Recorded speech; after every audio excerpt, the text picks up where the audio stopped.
E'tibor bersanglar, xuddi shu joylarda qora klipsalari bo'ladi. Shularni sekin isqimasdan iloji bo'lsa unaqa klipsalar olsanglar, tarqatishga sotishadi, fors zapchasida. Ishinglar ham oson bo'ladi, ham hech qanaqa iz bo'lib qolib yoki nimadir bo'lib qolishlar kamroq bo'ladi. Xo'p, mana bu joyidan klipsa yo'lishni tiqib orqaga bossang, o'zi sekin chiqib keladi.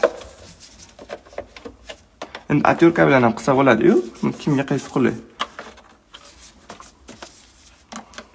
Shu joy ozgina qattiqroq bo'ladi, sindirib qo'yish kerak emas. Mana akkuratni chiqarib olsa bo'ladi.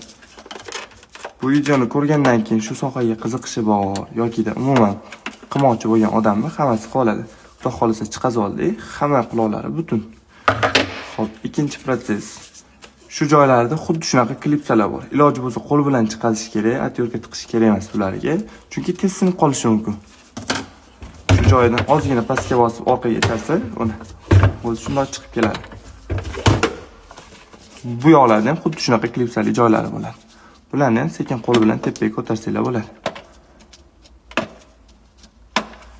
Shuni tepaga ko'tarsanglar chiqadi. Tabloyimizni sochib oldik. Xo'p, buni strelkalari bor. E'tibor bersanglar, chiziqdan bitta pastda turibdi. Xuddi shuni eslab qolish kerak. Qanday olingan bo'lsa, uni ham xudo xolisa video davomida tiqishlarini o'rgataman. Xo'p. Shuni aylantirib tepaga ko'tarsanglar chiqadi. Aylantirib, ozgina sekin, shoshilmasdan tepaga tortib chiqarib olasizlar.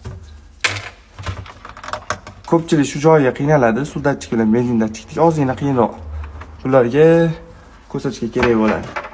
Agar qattiqroq tortsa ham bo'ladi, ko'sachka bilan chiqarish osonroq bo'ladi. Bularni chiqarib oldik. Nakleykaning chetidan shunday ko'taramiz. O'zi chiqib keladi.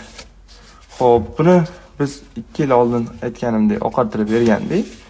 Xo'p, agar sizniki zavodskoy bo'lsa, orqasida yashil joyi bo'ladi. Shuni o'chirsanglar, xuddi shunaqa oq bo'lib qoladi.